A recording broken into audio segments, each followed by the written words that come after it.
Worksheet H8-4, problem number 8-70. The directions state, write each of the following expressions in the form a plus bi. Remember from the lesson that a plus bi is a complex number. We're going to take a real number and we're going to add or subtract from it an imaginary number. So when you take numbers from two number systems and you add them or subtract them, it becomes what we call a complex number. Let's look at A. A has negative 18 minus the square root of negative 25. We'll start out with this square root of negative 25. Let's simplify it. We know that the square root of negative 25 is equal to the square root of 25 times negative 1. And in the lesson, some of you took that negative 1 and turned it into I squared, which is fine if you wish to do that. I like to do this, where I take it and split it apart and think about it as the square root of 25 times the square root of negative 1. I know the square root of 25 is 5. I know I could turn that negative 1 into I squared and then take the square root, or you can just remember that the square root of negative 1 is the same thing as I. So I have 5 times I. Let's bring down what we had originally. We had a negative 18 minus a 5i, and these are not like terms, right? Because we have an I. You treat the I like it's a variable. So therefore, since these are not like terms, that is as simplified as we can get. Let's look at B now. For letter B, we have 2 plus or minus the square root of negative 16, all divided by 2. So this is like something you might see towards the end of the quadratic formula. Let's focus right now on that square root of negative 16.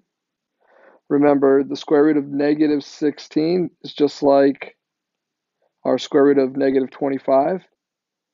We'll break the 16 and negative 1. You've got the square root of 16 times the square root of negative 1, which is going to give us 4i. So when we rewrite this, we're going to have 2 plus or minus 4i all over 2. And we can simplify this a little bit more because 2 is a factor of 2 and of 4. And remember, it has to be factors of both of them for you to be able to cancel it out. So a couple ways this can be done. One thing you can do is just take each part of the numerator and give it its own denominator. And then reduce, right? So that would give us 1 plus or minus 2i. A second option, just in case you're interested, right? Because each of the numbers in the numerator have to have the same factor in order for us to be able to cancel out the denominator. So because we have a common factor in the numerator, we could actually factor out a greatest common factor. So if you look here, we've got, right, 2 goes into 2 and 2 goes into 4i. So you could take it and factor out the greatest common factor and have 1 plus or minus, oops, I forgot my 1. 1 plus or minus 2i left over 2. And then now we've got that factor of 2 in the top and the bottom that can cancel out. And you see you get that 1 plus or minus 2i still. So either way would work, whatever you're comfortable with. And then now let's look at letter C. We've got 5 plus the square root of negative 6. Don't know that we've seen many of those yet, so when we look to break down the square root of negative 6, we know that that is going to equal the square root of 6 times negative 1. And when we split that apart, we've got the square root of 6 times the square root of negative 1.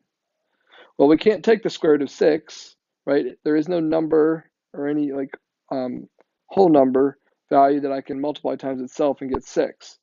So the square root of 6 is going to stay as it is, but we know that the square root of negative 1 is still going to be I. So many times you'll see this written like this, I radical 6. So that's going to replace our square root of negative 6. So we'll have 5 plus I radical 6. And that is our answer.